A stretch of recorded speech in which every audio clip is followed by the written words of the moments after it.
Ada seseorang bekerja di tempat yang haram, jelas ini haram deh, dan dia akui ini haram, tapi dia nggak mau keluar. Kenapa dia nggak mau keluar? Dia katakan, anak saya 4, Ustaz. Kalau saya keluar, anak pertama bayar kuliahnya gimana? Anak kedua SMA-nya gimana? Harus bayar uang gedung. Maka saya tetap bertahan karena faktor kondisi. Ini bukan sombong loh Ustadz, ini faktor kondisi. Hadirin enggak, itu sok pintar. Itu sok pintar. Karena hakikatnya di hadapan kita ada 2 opsi. Opsi yang pertama, matematika kita, logika kita. Gaji kita 15 juta, anak 4, oh cukup. Tapi begitu saya resign, maka bulan depan 15 juta itu hilang. Maka nggak mungkin mencukupi 4 orang anak. Itu matematika kita. Tapi itu bukan satu-satunya opsi. Opsi yang kedua, Allah berfirman dalam surat At-Talaq ayat 2. Barang siapa yang bertakwa kepada Allah, maka Allah akan berikan solusi. Dan Allah akan berikan rizki dari arah yang tidak ia duga-duga. Namun karena kita merasa paling pintar, kita pilih opsi yang pertama. Karena kita lebih yakin dengan matematika kita daripada janji Allah Subhanahu wa Ta'ala. Bukankah itu sok pintar di hadapan Allah dan merasa cerdas di hadapan Allah Subhanahu wa Ta'ala? Inti dari semua kedurhakan itu merasa pintar, bukan kondisi. Merasa diri besar, merasa diri kuat menahan azab Allah pada hari kiamat. Rekan-rekan yang dirahmati oleh Allah Subhanahu wa Ta'ala, ini masalah dari dulu. Karena iblis itu menggunakan teori ini. Kenapa iblis divonis kafir? Kenapa iblis divonis kekal di neraka? Karena ketika dia disuruh sujud, dia katakan apa? Enggak, ana khairun minhu, aku lebih baik daripada Adam. Engkau ciptakan aku dari api dan engkau ciptakan dia dari tanah. Saya ingin tanya, yang diserang dengan statement ini itu siapa rekan-rekan sekalian? Yang dibodoh-bodohi itu siapa? Allah, bukan Adam. Apa maksudnya? Ulama mengatakan maksudnya, ya Allah, engkau perintahkan aku sujud kepada Adam. Sedangkan dia dari tanah dan aku dari api. Ini perintah yang tidak masuk akal. Gitulah. Ini perintah yang bodoh. Kalau bahasa Arab, ini nggak worth it banget nih Allah gitu loh. Makanya kan Allah langsung habisi dia. Aba wastakbara wa kana minal kafirin. Ini bukan hanya semata-mata sujud hadirin. Ini lebih besar dari itu. Nah begitu juga dengan orang yang banyak maksiat sekarang. Ya nggak mungkin lah ada orang mengatakan ngaku muslim gue lebih pintar dari Allah. Enggak lah. Tapi dengan cara dia membantah ayat Allah, menolak hadis Nabi, itu kan merasa pintar. Merasa pintar. Akhirnya dibantah, dijawab. Hadirin simpel aja, saya kasih 2 contoh dalam masalah ini. Asy-Syu'ara ayat 61 ini jelas. Ketika Allah perintahkan Nabi Musa untuk lari, untuk keluar dari Mesir. Lalu apa yang terjadi? Dan ketika kedua kelompok itu sudah saling melihat, Fir'aun sudah melihat Nabi Musa di hadapannya, dan Musa kalau menoleh sudah melihat Fir'aun.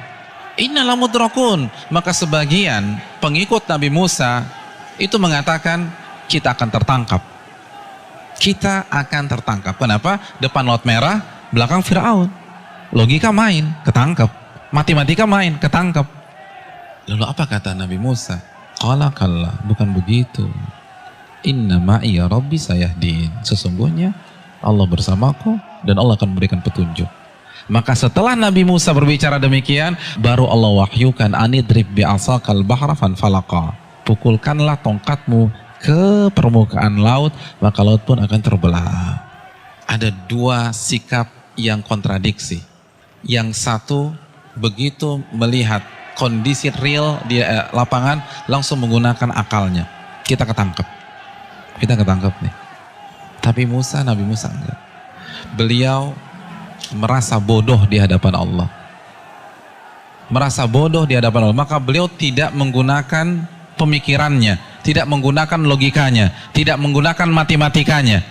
Nabi Musa lebih percaya dengan janji Allah, in tansurullah yansurkum. Jika kalian menolong agama Allah, Allah akan tolong kalian. Orang nggak akan bisa seperti ini kalau dia nggak merasa bodoh di hadapan Allah. Hadirin, saya ingin bertanya, pengikut Nabi Musa itu siapa sih? Bani Israel. Bani Israel itu bodoh atau pintar? Pintar. Dan Nabi Musa adalah anak bangsa Bani Israel yang tercerdas pada saat itu. Yang satu merasa bodoh, yang satu merasa pintar. Dan yang benar adalah yang merasa bodoh di hadapan Allah. Ternyata seluruh analisa, prediksi yang diucapkan oleh seluruh orang-orang yang mengatakan kita akan ketangkap salah semua. Bukankah itu pelajaran bagi kita? Bukan berarti kita nggak boleh menggunakan akal sehat, enggak. Tapi kalau sudah berhadapan dengan perintah yang jelas, larangan yang jelas, merasa bodohlah di hadapan Allah. Jangan kritik, nggak mungkin Ustadz, ini nggak make sense nih Ustadz, ini nggak dapat hitung-hitungannya. Tuh Anda baru lagi merasa pintar. Emangnya Allah nggak bisa mengkayakan Anda dari jalan-jalan yang Anda nggak duga? Contoh yang terakhir, jelas-jelas surat As-Saffat ayat 102. Perintah jelas, Allah perintahkan Nabi Ibrahim untuk menyembelih putranya. Lalu Nabi Ibrahim lakukan hal tersebut. Kita sudah bahas. Hadirin yang dirahmati oleh Allah Subhanahu wa taala. Nabi Ibrahim kenapa tetap menyembelih putranya? Karena merasa diri bodoh di hadapan Allah. Karena kalau pakai matematika dan logika, itu jelas sudah nggak boleh disembelih. Wong orang terbaik kok. Beliau akan komplain, kalau beliau merasa pintar saja, beliau akan komplain, kenapa anak saya disembelih? Saya kan manusia terbaik di sini. Harusnya kan anak saya sekolah di sekolah internasional, ya Allah, kenapa justru disembelih? Kan begitu logikanya. Tapi tidak, beliau merasa diri bodoh sehingga lebih percaya terhadap perintah Allah daripada logikanya sendiri. Ada yang berani meragukan kecerdasan Ibrahim? Saya ingin tanya, etnis dan ras tercerdas di dunia itu siapa? Bani Israel. Bani Israel itu keturunan siapa? Nabi Ibrahim dari Ishak. Jadi ini bapaknya kecerdasan. Tapi ketika berhadapan dengan perintah yang tegas, larangan yang tegas, udah sami'na wa ta'na.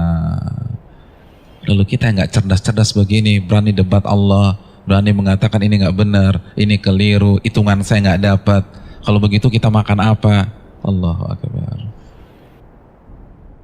Janganlah kalian mati kecuali kalian menjadi seorang muslim, pribadi yang menyerah kepada Allah. Kita yang mengkrit hari terakhir hidup kita. Dari sekarang, hadirin sekalian, dari sekarang menyerahlah kepada Allah.